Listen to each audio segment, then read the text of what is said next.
Hello and welcome to Missed Checkpoints, the Video Game Book Club podcast. Today we're discussing Hyper Light Drifter. I'm Marqus, and joining me today, as always, are the homies. First up, we got Dante. I think we're on a hyperlight beam. Next, we have Greg. What's going on? What's up? And last but not least, we got the homie Trevor. This is Trevor, and you're listening to the Kanye podcast. I'm going to kick it to Trevor so he can introduce the game or the album, whatever one. It's up to you, man.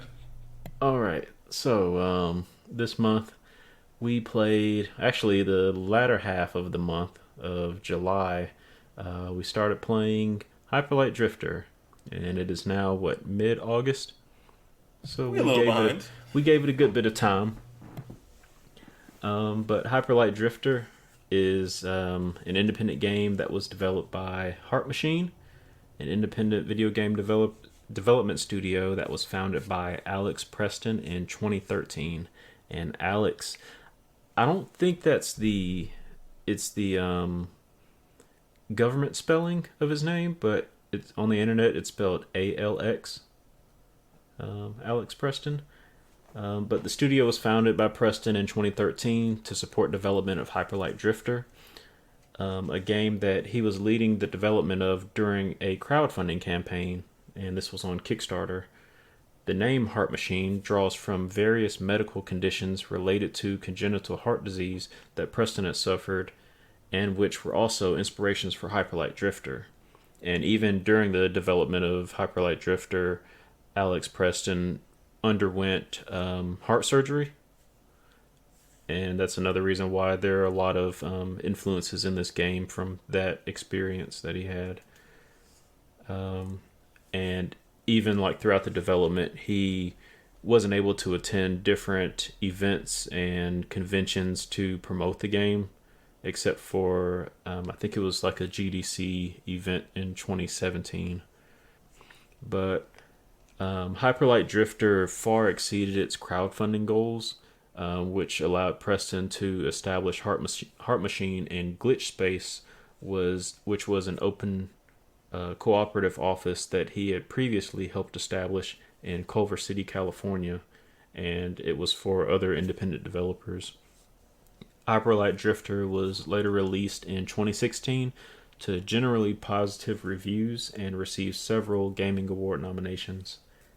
And I don't know, I guess I have a habit of picking indie games that, or developers that have only published one game.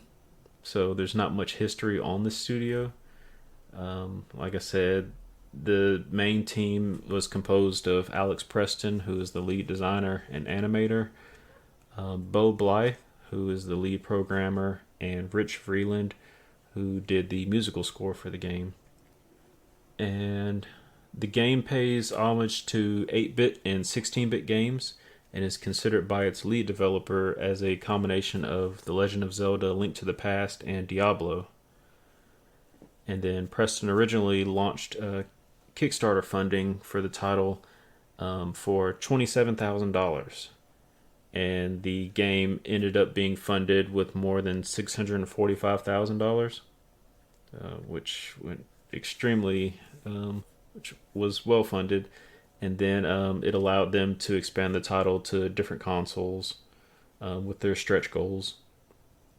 And it was originally planned for release in 2014, and then they made various improvements on the game, and also issues with Alex Preston's health that set back the release date. The game did launch for PlayStation 4, Xbox One in 2016, and then a special edition port of the game was made in 2018, and then for iOS devices in 2019. And I believe that is it as far as the studio. Pretty much all the sources I looked for had the same amount of information on them. Since same information probably too. Yeah, since this is a newer studio. They are working on their second game, which is set to release in October of this year. That's right. Yep. And just like the color scheme and things kind of have a similar through line on that game. Also, that one's 3D, isn't it? It looks like it, yeah. Right here? Yeah, There I'm are sure. similarities, like you were saying. Yeah, I'm sure, the funding and profit from Hyperlight Drifter that they received had a lot to do with that, because even looking at some of the early gameplay footage of the game, they had a really small scope for this game, which I don't know if that was why it contributed to the 8-bit look. But I mean, still the animation is top notch in this game, but even up to the final product, they didn't change any of that. So I'm wondering if now that they came up on some money, they were able to put that into their next game. They probably just also had more opportunities too, or more funding, because now they had a hit under their belt, so people were willing to probably take a risk and throw some money their way as well. Oh, and that was one thing I didn't mention. The first game, Hyperlight Drifter, was self-published, but Solar Ash will be published by Annapurna. So that's another factor. Yeah, pretty much for independent developers. I mean, let's be honest, they probably got a game a month, at least. They be putting out games. Game Pass, so yeah. pick it.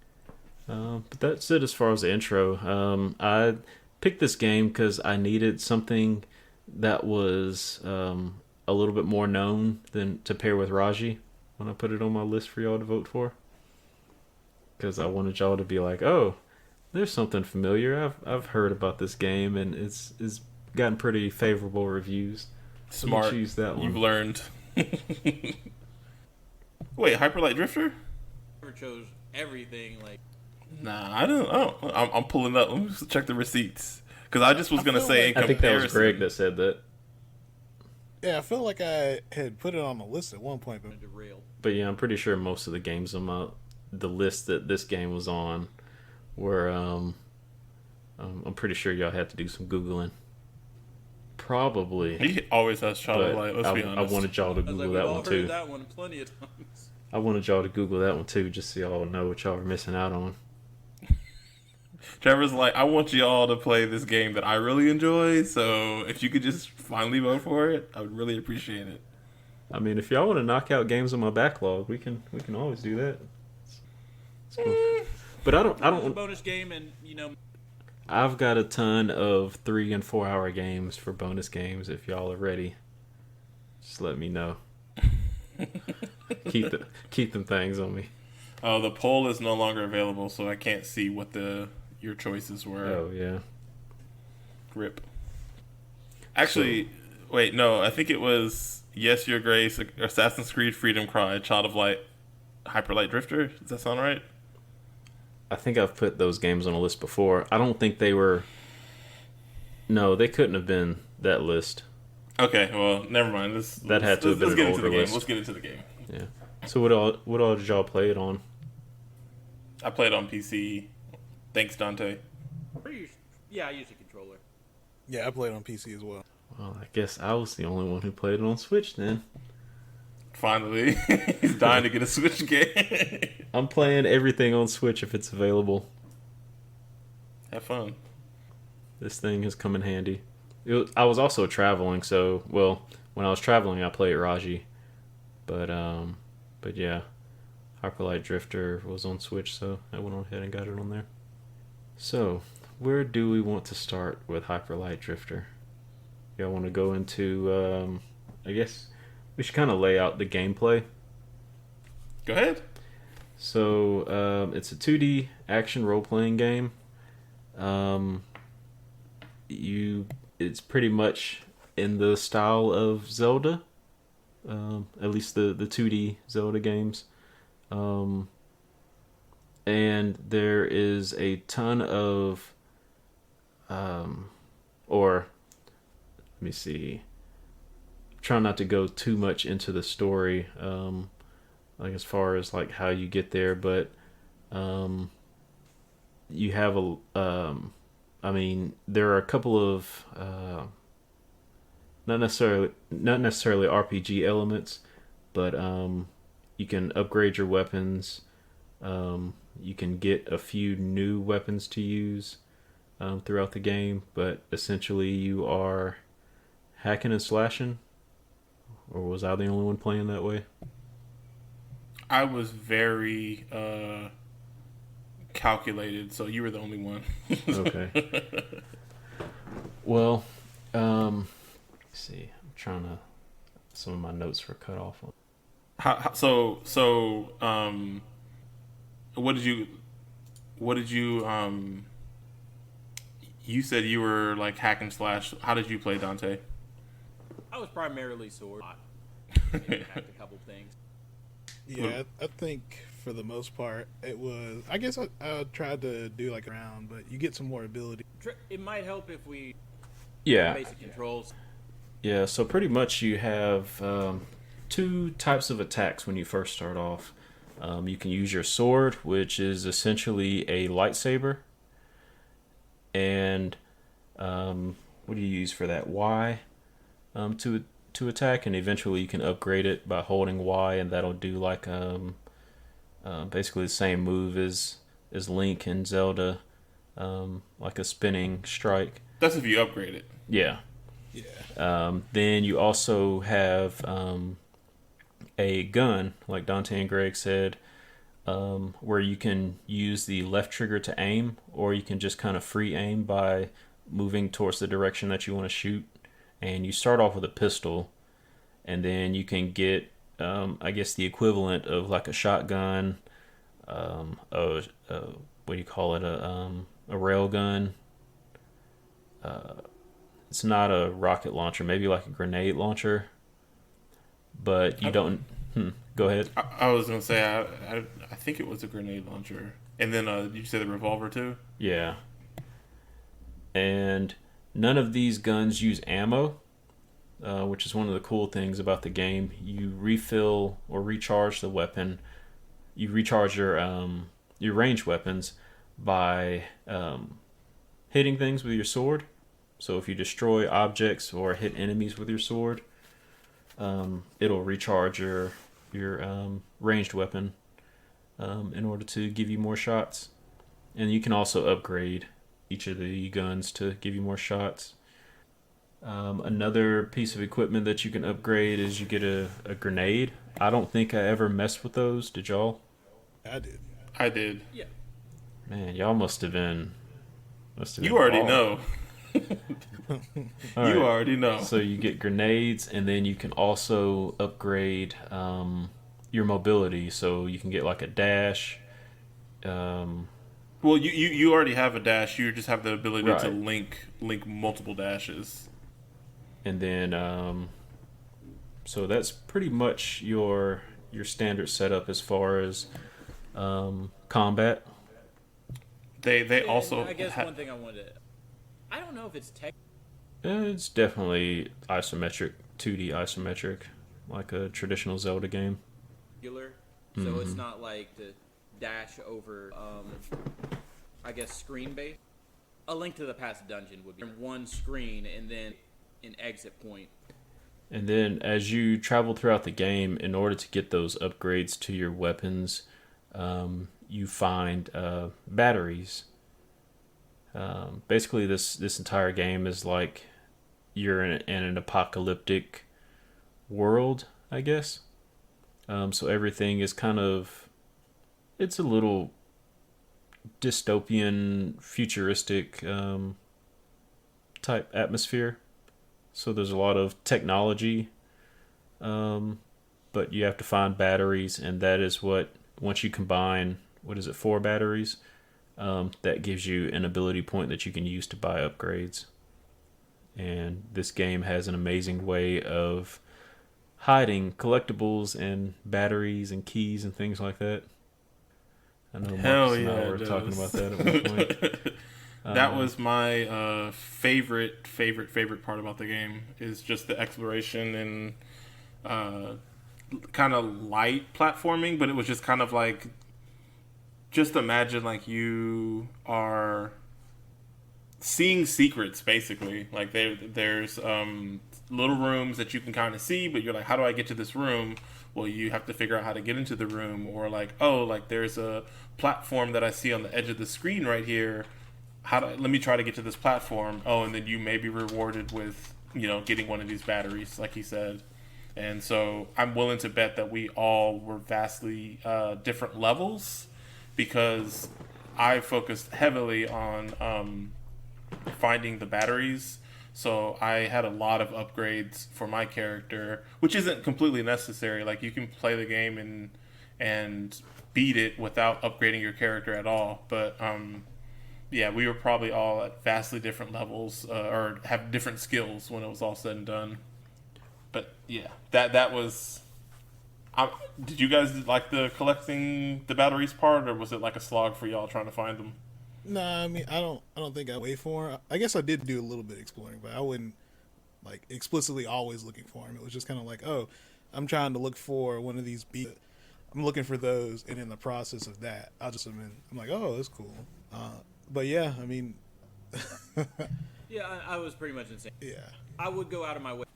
Just for, I'm curious. So, how many upgrades did you guys have? I got double dash. I got the attack dash. I maxed out the health. So you upgraded that twice. Yeah. So I did that. I got the upgrade. I feel like I'm missing something. Oh, I did the second sword attack. Dude, the hold down the button one. Yeah. And I might be missing one other, but thing is him. I think there was like one. Yeah, I did do the shotgun upgrade. So I had I only did the charge the sword attack. Oh, and I did the like hitting projectiles, you could reflect them. I did the one where you could just do multiple dashes. I did one health upgrade. I think I did two grenades, and I upgraded all the guns at least one level. Actually, yeah, I did upgrade all the guns one level.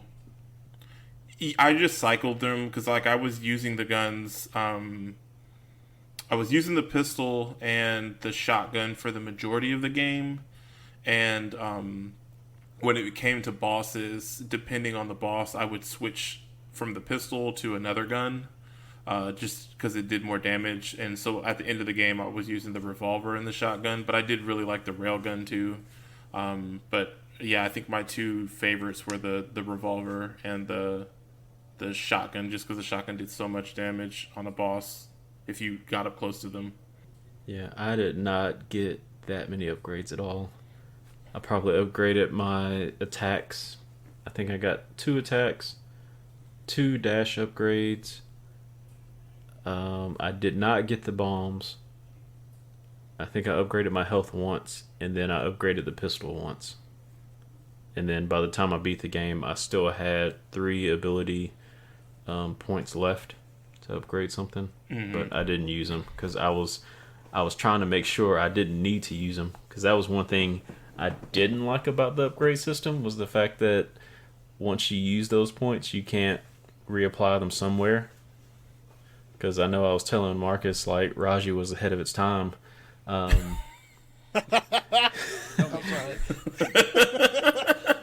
Where you could basically take your ability points and apply them to something else. You know. Yes, ahead of its time. No other game has ever done that. That's how amazingly ahead of that at the time the game was. But that was my only. Apply those points to my freaking refund. That was the only thing I didn't like about the upgrade system. At first, I wanted there to be something that increased like your attack damage, but then later on, I was just like, you know what, this is fine. I guess I learned to get good.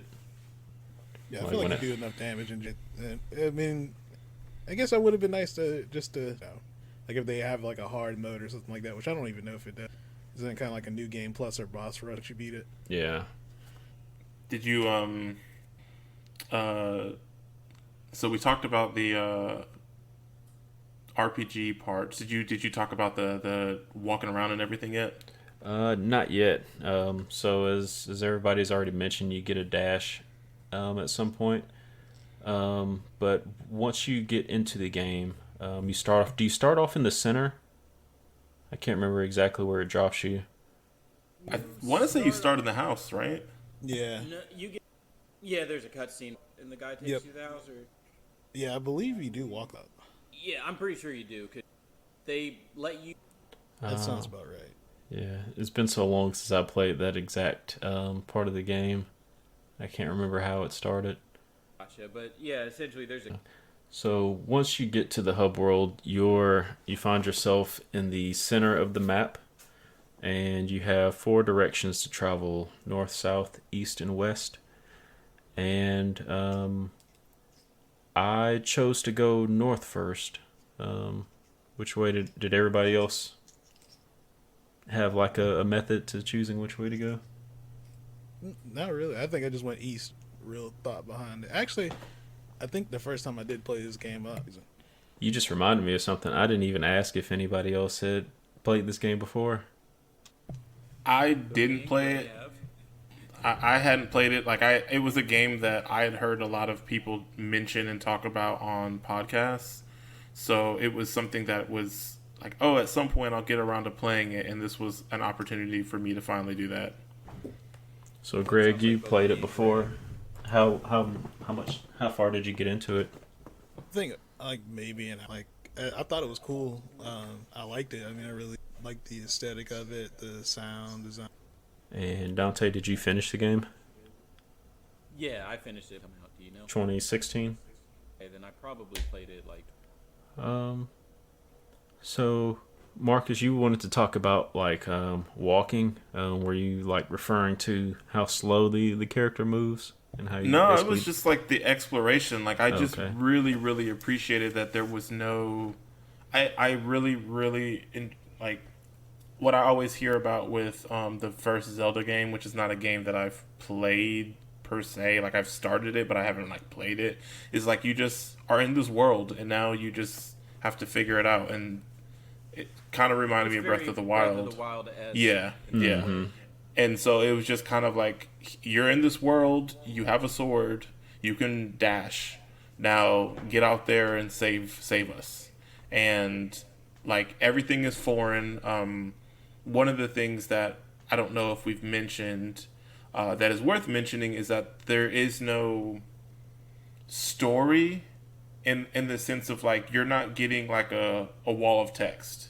The way this story is played out in this game is through storyboards. So when you go up to talk to a character, there's no audio that happens. You're just seeing the scene play out with still storyboards.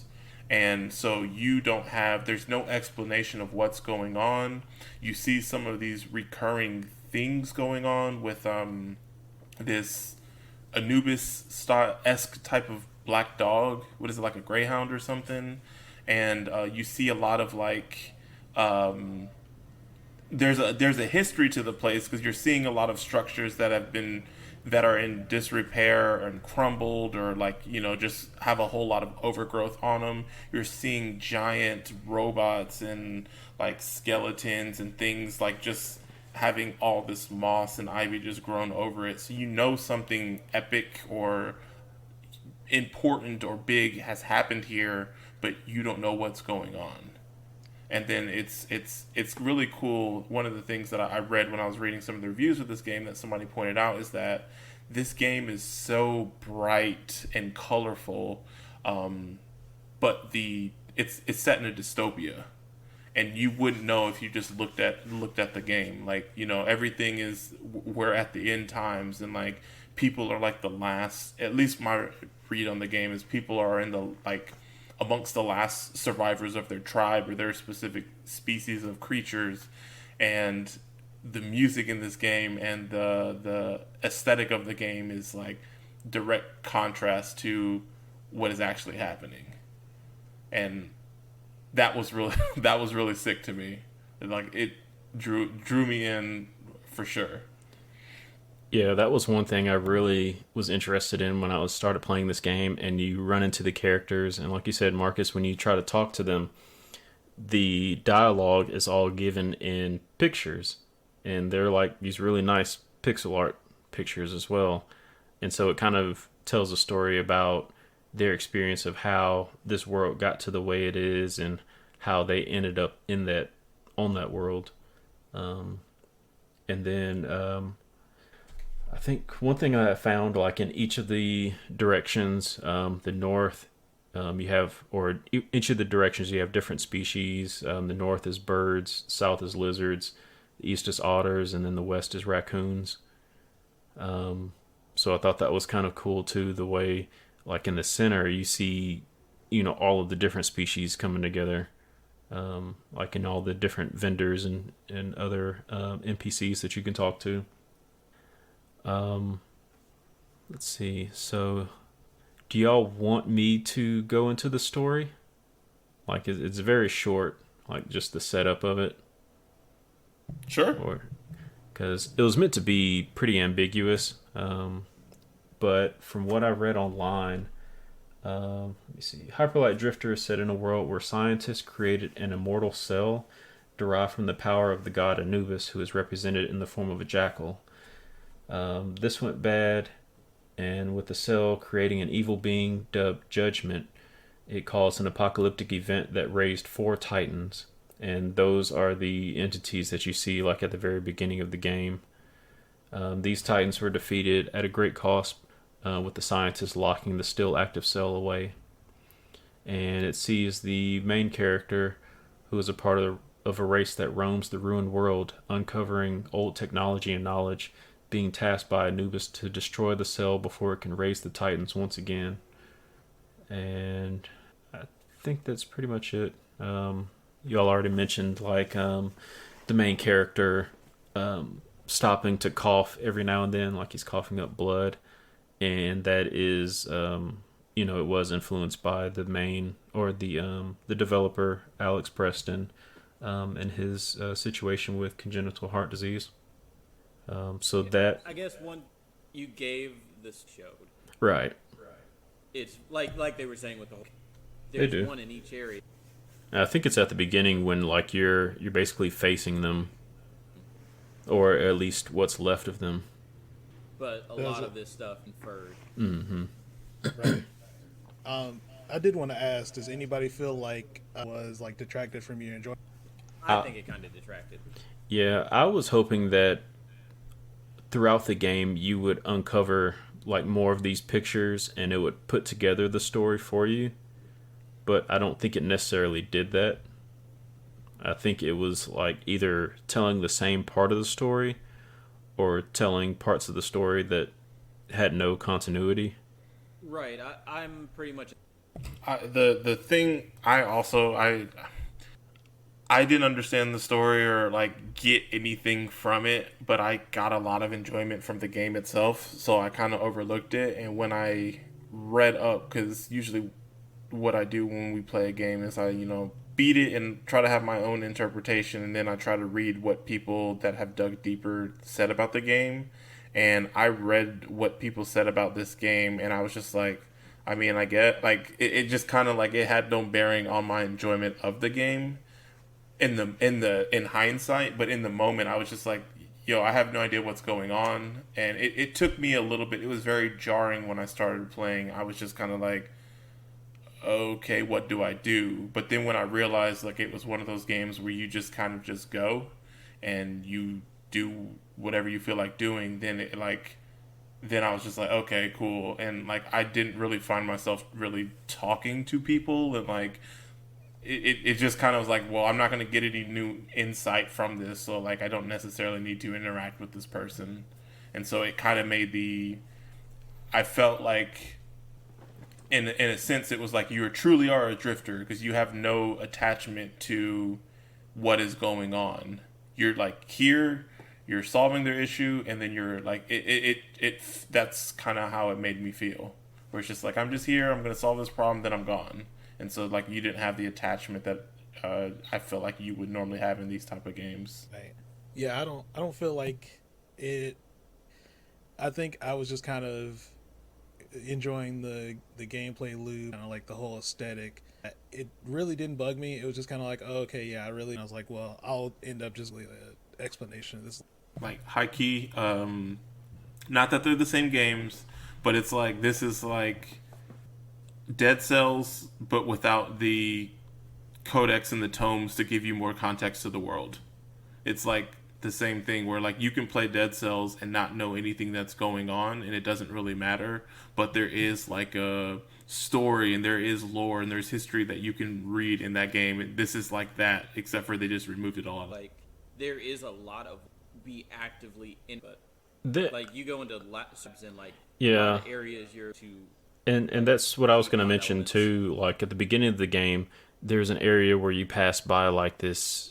I guess it's a Titan's body part, and you might walk past like old robots that are like broken down, and covered with moss or whatever. And then later on, you go underground and you see like this laboratory and all these things, and you start piecing together like, oh, this must be like a science experiment or something like that going on. You constantly see like a heart beating all the time. And you know, those types of things lend itself to not necessarily to the story, but to the present, I guess. Like it's not telling you what happened before. It's more situational, where it's greater piece of the lore, right. So for the most part, this game does play out like a Zelda game. Like I was saying earlier, you follow the different directions, north, northeast, south, and west. South is blocked by 3 barricades at first, so you can't do that one until you've completed north, east, and west. So I think I mentioned I went north first, and once you get there, you make your way to. You can actually use the mini map, and that will show you these little blips on the map where you have to get to, and they're kind of like cells that you have to unlock. And once you unlock 4 of them, it will open up like a pillar in the central area. and as you're doing that, you eventually run into a boss in each area. I guess we don't have to talk about every single boss because there are several of them. But did y'all have a favorite? Well, first of all, did y'all have a favorite area that you traveled to before going to the south? The last boss? Well, I guess mini bosses. But some of them, honestly, some of them took me as long to fight as the actual bosses for each area. So, just to give more context and to kind of answer your question too, Dante, like each of the first, north, west, and east, you're getting keys or cubes or whatever pieces to kind of build out this larger like kind of pylon or whatever. And each of these are accented, or there's a boss at the end once you've to each of these sections. Well, when you go to the bottom, just getting one of those pieces, you fight like a boss or like a sub boss or a mini boss or whatever. So I felt like the game was well thought out, where it was like, instead of giving you full access and you be able to go north, south, east, and west, they kind of gate the south because it is going to have the most amount of combat in it. So it kind of allows the player to get used to playing the game and getting their bearings with the combat system. So then when you're going south, you're going to fight a sub boss or whatever you want to refer to it for every single piece you get. And then there's the final boss. So like you're fighting one boss east, one boss west, one boss north. But then when you go south, you're fighting four sub bosses and then a main boss, or the final boss, I guess you could say. So there's more to the south than the others. So, right. To answer your question, mad Dante. Quiet today. So there's 4 bosses. Yeah, and the final boss. But I mean, like I said, some of the sub bosses, took about the same amount of time as the regular bosses. Whether that be because some of the regular bosses were like really easy, or some of the sub bosses, gave me a few problems. And I guess just to quickly, none of the enemies, whichever way you go, that doesn't make. Essentially, the only benefit you get is It's like good and bad because it's like you get used to fighting enemies, or let me rephrase that. Each area has specific enemies to that area of the map.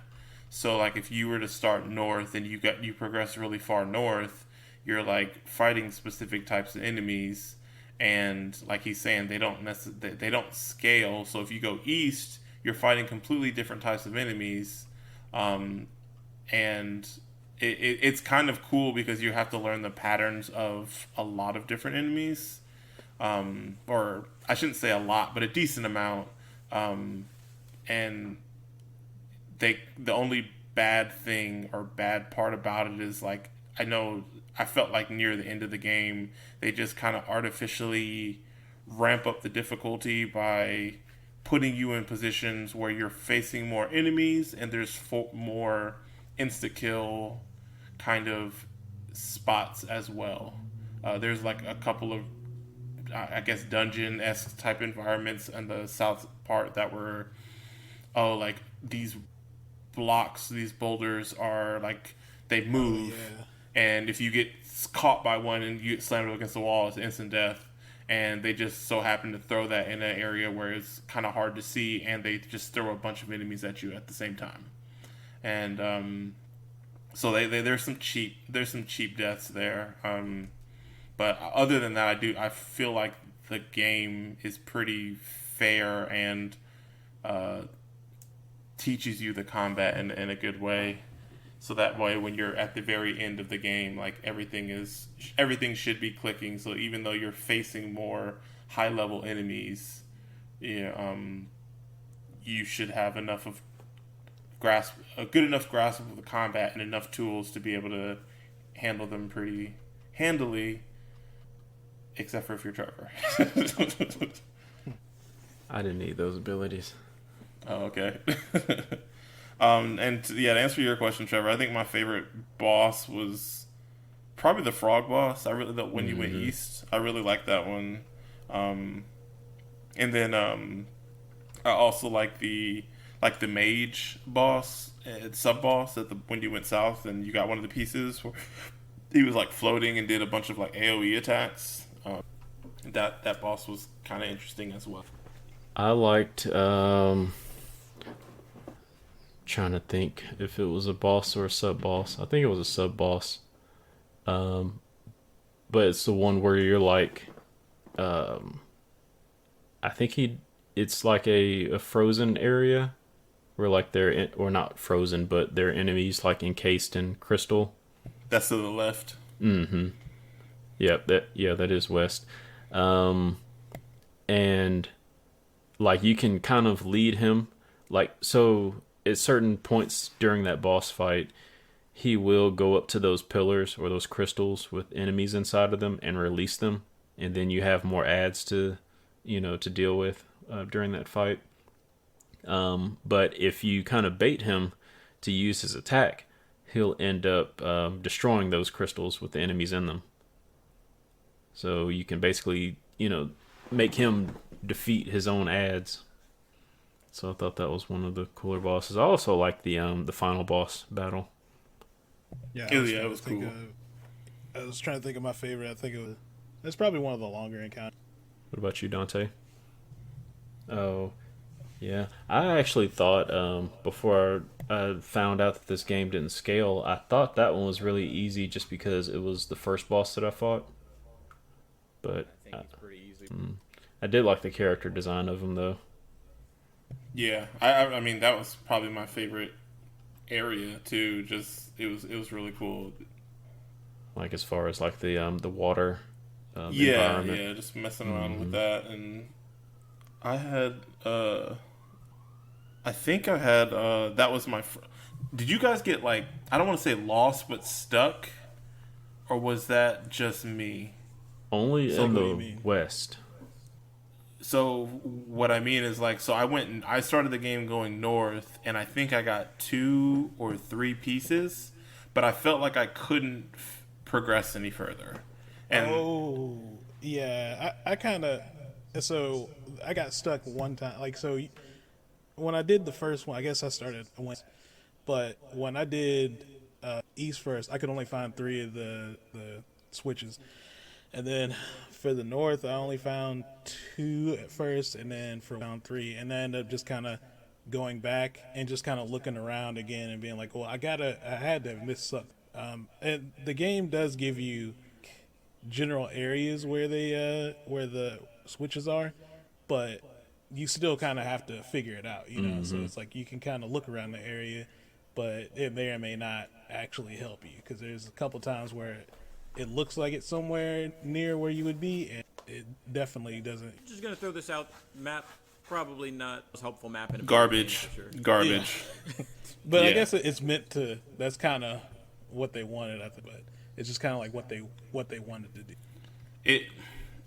I feel like it was a deficiency, but I also agree that like we shouldn't be like looking at our map. We should be like, oh, we recognize this place and we just need to keep going east and we're gonna get to the spot, and not like resorting to the map. But if that's the case, just I don't know, the way the map was, I hated it. It might have been better if they just yeah, I'm with you. I'm with you. I thought the map was good in terms of telling you that you've already collected a piece in this specific area. That way, because it usually corresponded to the elevators. Like, if there's an elevator in that vicinity, then you know that, the piece or, is already there or you've already gotten it.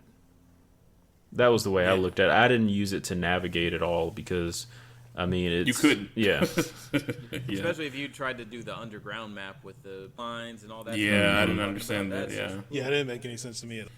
But I think the underground map shows you where everything is in terms of like the elevators. So like the lines going up and down, those were the elevators that you could use. And then I think it's supposed to show you like how to get where you're going, whereas the top level map just shows you like the general vicinity of where you are. Like you might see a landmark where there's like a large staircase near you or something like that, but it's not accurate. The top level map isn't accurate at all, and then the underground map is only accurate in terms of like elevators. Well, I struggled with it, and I try not to use it, but what I was saying is I went north, got a couple pieces, but I didn't finish it because I didn't see the boss, and then I went west and I got a couple pieces but didn't finish it, and I was like I'm went back north to try to get further, but I couldn't, and then when I went east, then I just like bodied it. I got like all the pieces and fought the boss, and I was just like, damn, maybe I should have started east first because I was able to clear it out so easily in comparison to the other two. No, I actually got lost in the east. Like, it was difficult trying to traverse that area compared to the north and the west, or north and the... Actually, no, east? I take that back. I got lost in the west. Yeah. The forest area. And honestly, I feel like that is part of the game design where I feel like no matter what direction you go, I think that you're supposed to, like, struggle, or not. I shouldn't say struggle, but you're supposed to like hit a wall, and then like, oh, let me see if I can make progress this other way, because I don't think it's meant for you to just be like, okay, I'm gonna start in whatever direction I'm gonna be able to clear out 100%. Like, that's not how this game is, and it was just something that I wasn't expecting. I was thinking like, oh yeah, I'm gonna go over here, fight this boss, then I'm gonna go over here and fight this boss, and the game had other plans for me. What's interesting is I didn't find any keys. I went north, east, and then west. I didn't find any keys until I got to the west. And I think that's attributed to me getting lost and then just stumbling upon keys trying to figure out where to go next.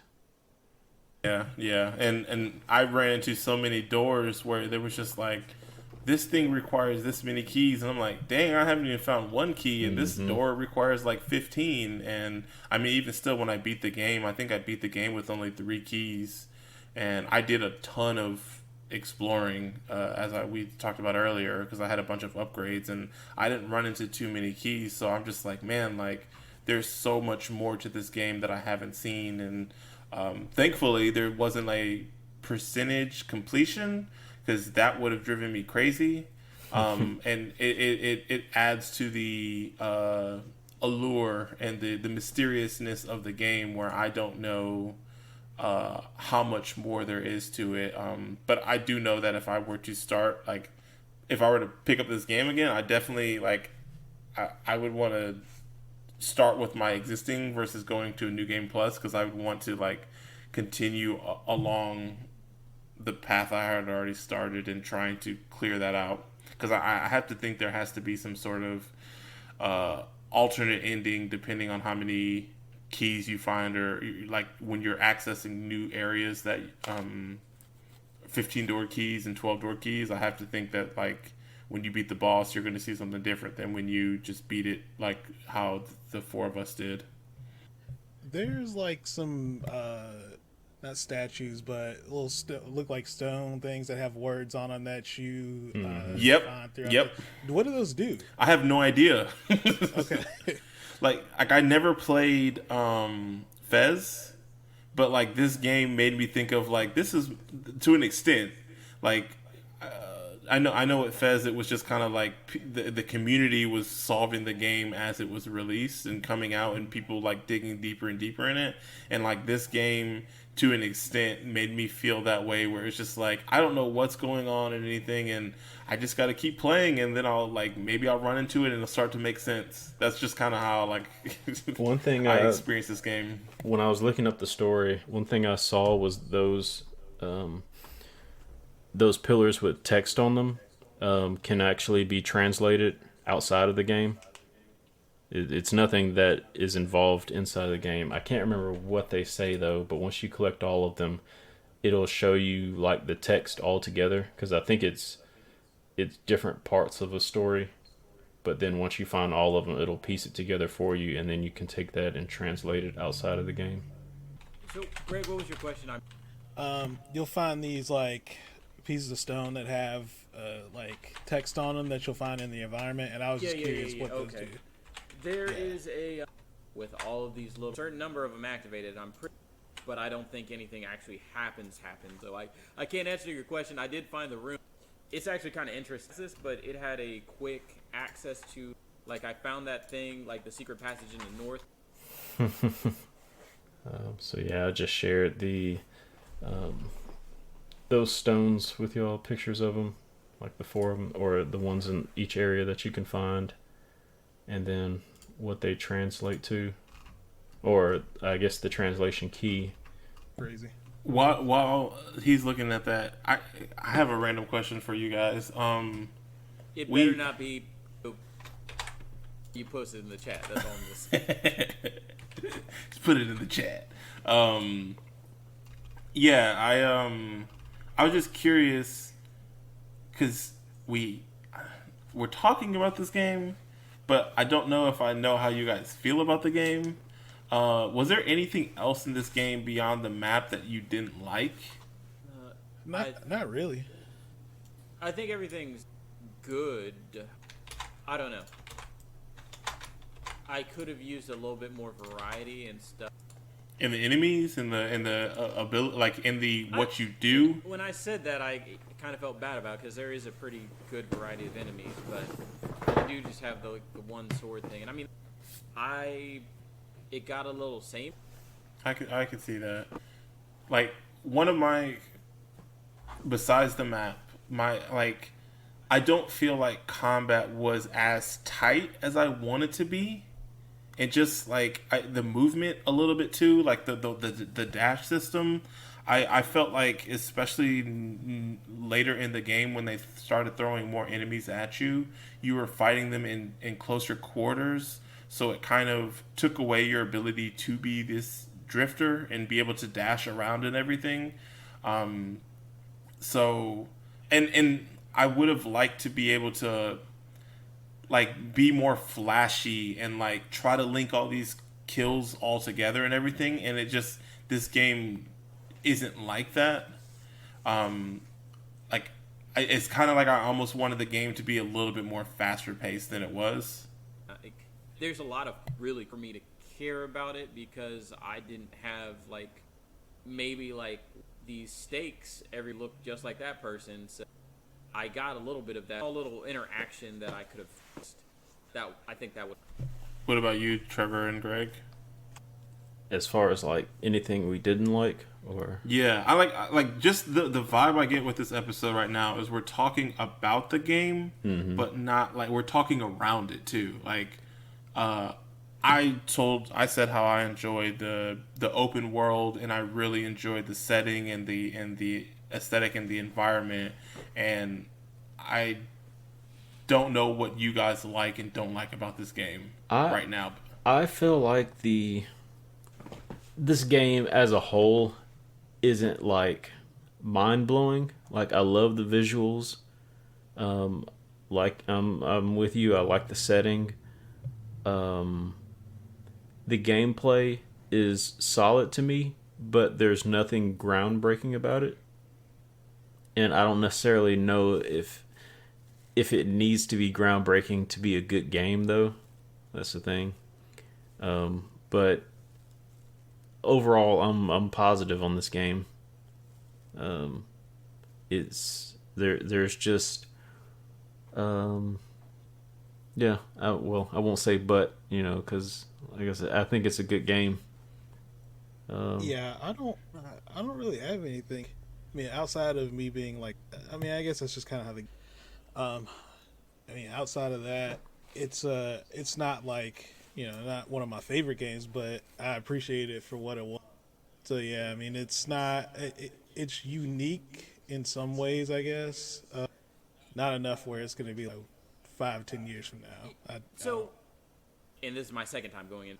You've heard the talk about Hyper Light Drifter, like Braid, Blast, and Hades. Like, it's in that pan. Generally speaking, that's like the competition. Yeah. Do you guys, were you a little confused, like I kind of am right? This is the type of discussion that I wanted to have. Thank you. And yes, this game is awesome. You guys are so ho-hum about this game, and so like, it's fine. It didn't blow my mind, but I love the visuals and all this stuff, and like, this game is dope as hell. Like, the fact that this game doesn't have a story, let me rephrase it. The fact that the game doesn't really explain itself and can be so engaging. Like, I was playing this game. I played this game for like 30 minutes, and I was just like, like, this is interesting. And then I stopped, and then I picked it back up, and I played another 30 minutes. And at that point, I was in. I don't know. I was just like, I kept finding myself wanting to keep playing this game and keep playing this game. And like, I am not a Zelda person per se. Like, I really, really, really, really, really like Breath of the Wild, but the other Zelda games are kind of just like whatever. And like, this game, like, I can see, I mean, this game came out before Breath of the Wild, not to say that it's on par with that or anything like that, but I can see the appeal of like, let's just drop you in this place and you can just figure things out. I wish the combat was a little bit more, like I said, responsive. And I wish that enemies, I wish it was harder. Like, honestly, I saw a lot of people in reviews and things that I read, people talking about the difficulty in this game, and I didn't necessarily feel like it was hard enough. But this game, like, scratches that same itch that I get, that I get from when I played Dead Cells and when I played Breath of the Wild. Sekiro and Ninja Gaiden Black. No, not those games. So, like, yeah, like, I put this game up there with Dead Cells, with Super Meat Boy, with Braid, with Bastion, with all those, like, iconic or, like, well-regarded indie games, because it belongs there. And the way you guys are just saying, like, it's fine. Like, you guys don't, like, there's so many indie games that we play that, like, don't do shit. Like, not to say the games we've talked about on this podcast, but just, like, in general. And, like, this game is, I think this game, like, its strong suit is the setting and the themes for each of the directions that you can go. I think that's where its strong suits lie, but then beyond that, it doesn't do that much, like, beyond, other games in the same genre. That's the part that's But we just talked about how like there's all these things in this game that we haven't even been able to find or like understand or like even experience. So it's like what we are talking about is like a surface level of what there is in this game. I mean, that's fine that there's extra stuff. But I think the thing is that if you're trying to compare it to Yeezus, that was the public sentiment, and the fact that this game is held up in the regards in amongst the games that we are talking about that are also held up in high regard in public sentiment. In this aspect, it is you guys that are the minority and not the public in this and for this specific game. Like if it's not connecting with you, that's cool. But like if other people are saying like this is a classic indie game and it's held, it's talked about, it's well reviewed and everything, then it's like it's just not connecting with you and not necessarily it's not connecting and compelling other people. I could see, I could get the appeal of it to that point. I don't think it's not like I think it's a bad experience or like a middle of the road experience. I think it's good, but it just, I guess I wouldn't put it on like my list of like favorite indie games or whatever, but yeah, I mean it's definitely a good game. And I can see how it would go that far. Yeah, I don't think any of you guys are, for the record, I don't think any of you guys are saying this is a bad game, but it just was like there seemed to be no yeah, which is also fine because there are plenty of games that we've played that have like we kind of just were ho-hum about, but it just was like this game is like, I don't want to say an important game, but it is like a well-regarded game. You guys got to give a little bit more than what you're giving. Like I don't know. We go ahead. I'm gonna give a different angle on it. Yeah, I mean potentially. I mean I don't get it twisted. I play a lot of indie games. But down this like Zelda-esque variety. Yeah. So like isometric. Yeah. Exploration oriented. Yeah, so I play a lot of indie games, and like I think it's doing something really cool in this space that I am less familiar with. So yeah, I'll give you that. But I don't know, like there's just a lot here, and the fact that I'm like, I was compelled, and it was beyond just the collecting part. It was just like I want to see what all there is to see in this game. Like, I'm assuming there's 8 pieces or beacons or whatever we want to call it in each of these cardinal directions. You only need like 4 to lift the pylon. What happens when you get 8? I don't know right now because I haven't been able to figure out all 8. And I'm like, this is one of those games too where like, if there was a percentage, and I'm going to put myself on blast. Usually if there's a percentage in a game, like, you're this much percent, out of the 100% to, 100% this game. After I beat the game, I'm like, all right, cool. Nothing is sacred, and I'm going to just 100% this game. So I'm going to look up where to find this stuff. I don't intend to do that with this game. Like I want to organically try to find everything because I got that much enjoyment out of the exploration part of this game. And, I at some point I may, but like I'm gonna do what I can, like to fully explore the north, to fully explore the east, to fully explore the west, the south before I resort to looking online to like how to find this last piece or how do I get this or whatever. So, yeah, I really really like this game. I guess that's fair. I'd be more compelled.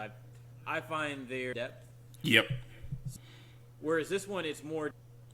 I don't even want to general, but like there's not puzzles. Finding the little square on the ground and then finding the path. Yeah, but it's not the same way. It's not a puzzle like you do in Zelda, where it's like, oh, I gotta stand on this thing, or I gotta move this thing here, or like there's a switch or anything like that. Like all there is like, oh, I see a symbol. There's something secret here. Oh, like I was able to walk off the side of the screen right here, and I walked into a secret room, or I found an invisible platform or whatever. So it's like a different type of puzzle / exploration than you would find in Zelda, but I still appreciate it in this game. And yeah, it's cool how they have around a little bit. I don't know. It's like it's usually like, to me it is a little corny But you know, when you're playing a game and then it's just like, oh, like there's a switch here to activate this thing, and it's like, you know, in real life that wouldn't be the case or whatever, and like obviously in real life there wouldn't be squares and invisible platforms and everything. But the thing I appreciate is like there is a little bit of like more subtlety in this game with how they hide stuff, where it's just like, oh, like if you literally like if you walk over to the left right here in this little corner, you're into a secret room, because from what we can see, it just looks like it's just grass and there's nothing there. And I really like how some of the secrets were hidden in this game, or obscured, or like you think you're seeing everything that's available in this space, but there's more than meets the eye. And I really appreciated a lot of the subtle things that they did. And obviously, I mean, I talked about it too, but just the setting, the world was really engaging to me, and then the music, it wasn't bangers, but it was definitely like a vibe. And I just that package with the exploration was all I needed. Like the combat was second. I mean, it was enjoyable, but like I agree with you guys where the combat wasn't like best in class or anything else, but all the other stuff I really dug. I like all the same things that you like.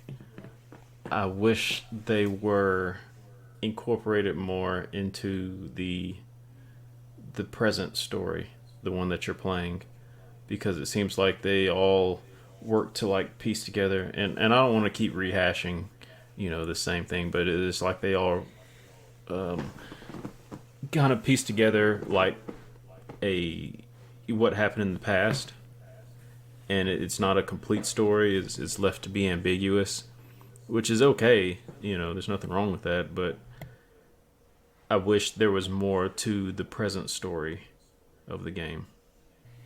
Yeah, I just wanted to go to bat for this game and like, you know, talk about it, because I'm not knocking this game at all. This game is definitely not in my bottom half of the my vibe list. I'm getting is it's going to be the middle of the pack for the majority of you guys, probably at the best.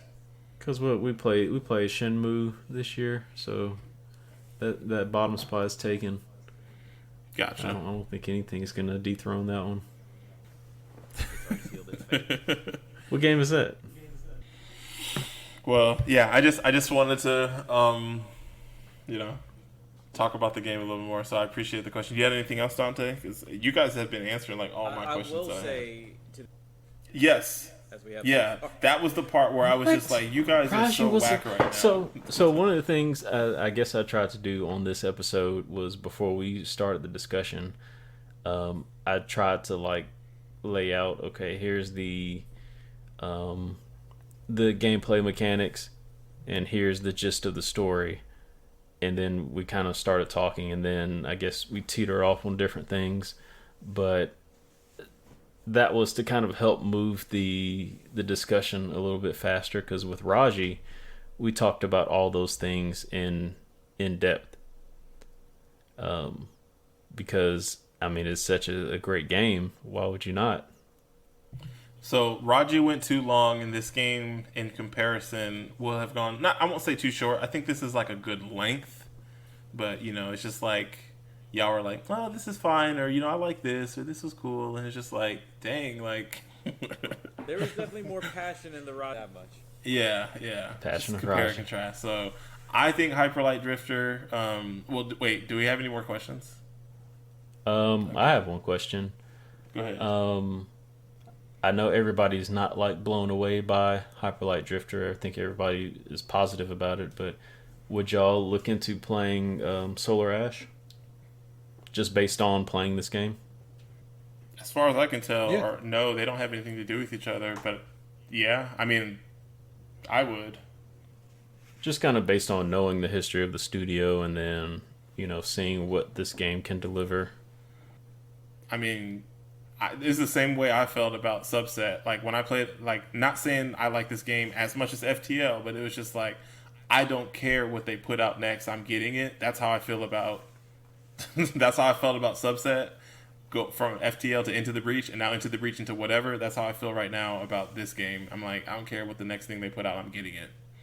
You kind of worded the question in a reveal. I remember whatever event it was when I heard it was by the Hyperlight people. I thought they did better work than, well, not better work, but like I'm kind of surprised. I thought, granted, I'm okay with that comment. Based off of your question, off of this game alone, I would play their next game. Okay, yeah, that's pretty much what I was asking. Your comment just reminded me of this video clip that's been floating around with Kevin Hart and Don Cheadle. I don't know if y'all seen that. Have not. I'll send it to you. Elaborate. But yeah, it just reminded me of that. Well, if we don't have any more questions, Greg, great game, great experience. Yeah, great game, great experience.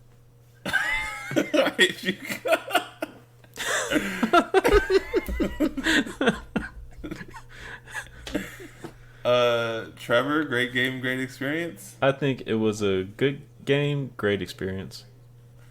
Dante, great game, great experience. Very good. I think this is an excellent game, and I think that you guys, if you're listening to this, you guys should give it a shot and see if you guys like it or be like these curmudgeons. You're being like, I don't even know, man. You're being a little precious right now. We all like this game. Yeah, you can't make us into criminals or. Do you know? It's good. It's good. It's fine. Exactly. Like if I that's basically shorthand. If I had played this game earlier on, it would have been amongst a bunch of other games, and honestly, I wouldn't have remembered it. But because we played this for the podcast and discussed it, I think I'll remember it more. I just want to say, when I go back to listen to this, I'm talking to myself right now, Marqus. When you go back and listen to what Trevor just said, I want you to rewind it and listen to everything that Trevor said in this past episode and see if it sounds like a game that he thinks is good. Because every time he's couched every single comment he said with, it's not this, but I like, like every time. Every time. He's like, I like this, but... I mean... Or... Listen, we're following up Raji here. Okay, real talk. Do you like this game less than Raji? You should change... Does he like it more than... Because he loves Raji. Seems like he likes Raji. I didn't know Trevor liked Raji this much. That's the thing is like... I thought we were all on the same page that Raji did some interesting things, but it wasn't a great game. I don't think you remember that great game, great experience he said at the end. I guess not. I think Raji did what it was set out to do. I think this game does... Failed to hit expectations. I think it does what it sets out to do, but what it was trying to do wasn't like... anything groundbreaking, like I said before. I don't think it was meant to, of course any studio, any developer is going to want to knock it out of the park, but I don't think this game started off by saying, okay, I have a really unique concept for a game. I think this one started, I don't know. I think so. I respect your opinion. I don't necessarily agree with your opinion. I'm just... So, you're saying Raji knocked out what it was trying to do out the park. What exactly was it? It was trying to expose people to Hindu story and mythology, right? I think that aspect they did. Okay. But, like, the gameplay was knocked out of the park? I think what he's saying... F the gameplay for... And I get what he's saying, too, because... The metrics that we're using, what Raji had to do to something like Hyperlight Drifter, an indie game that was it developed by where the developer is? California. Okay, it was California. So like for Raji to be substantially the other games of it is such a different thing than Raji having to be any other games of itself because it really doesn't have any other games in India, correct? Or like indie game at least. Yeah, to be more widely published or publicized. May I ask one question? Did you say how many people worked on Hyper Light Drifter? I think after they got funded, they got like a full team backing for it. So like 10 people, or I don't remember exactly. I don't. So basically, the guy was like, "I'm gonna put this game up, and I'm gonna like create this game, and I'm gonna do this while I'm dealing with this heart condition, and I'm gonna have surgery." And Trevor's like, "I mean, I see your life's work, but you know, it's not as good as Raji." I mean, the fact that that's a part of this game's development makes it a Trevor game. I mean, and I'm gonna let you, that. deal with your heart issue, but like, you need to put some soul in this game Stop too. making Trevor into a villain here. Come on. Making him go after the developer with a heart condition. I said good game, great experience. I mean, when you followed up after classic what game. more that do we you played. want from me? All right, yeah, you're right though. My bad. But no, I thoroughly enjoyed this game. As far as the combat, I know we kind of discussed this game already, but just to go back, as far as the combat, I think this was a good place as far as difficulty for me. When it came to the combat, it wasn't like too long, and it wasn't like too difficult to the point where I don't want to play this game anymore. Okay, well, I said excellent. Greg said great and great. Trevor said good and great, and Dante said good and good. So check it out. Where can people find you at, Dante? People can find me at twitch.tv/Skyward Sword. Wait, you played the remake again? Yes. Oh, okay. Oh, gotcha. Okay. Where can people find you at, Greg? Find me on Twitter at Boombox Hero. Where can people find you at, Trevor? You can find me on the internet at Lyric Unsung. You can find me on Twitch. Nah, just kidding. On Twitter at Potato Salad. If you like tuning in to Miss Checkpoints to find out about hidden gems, cult classic, and indie games, and share us with your friends, family, and the not shitty subreddit communities you're in, comment on our Facebook page, add us on Twitter, leave us a review, preferably 5 stars on Apple Podcasts, so we can appear higher in the leisure category.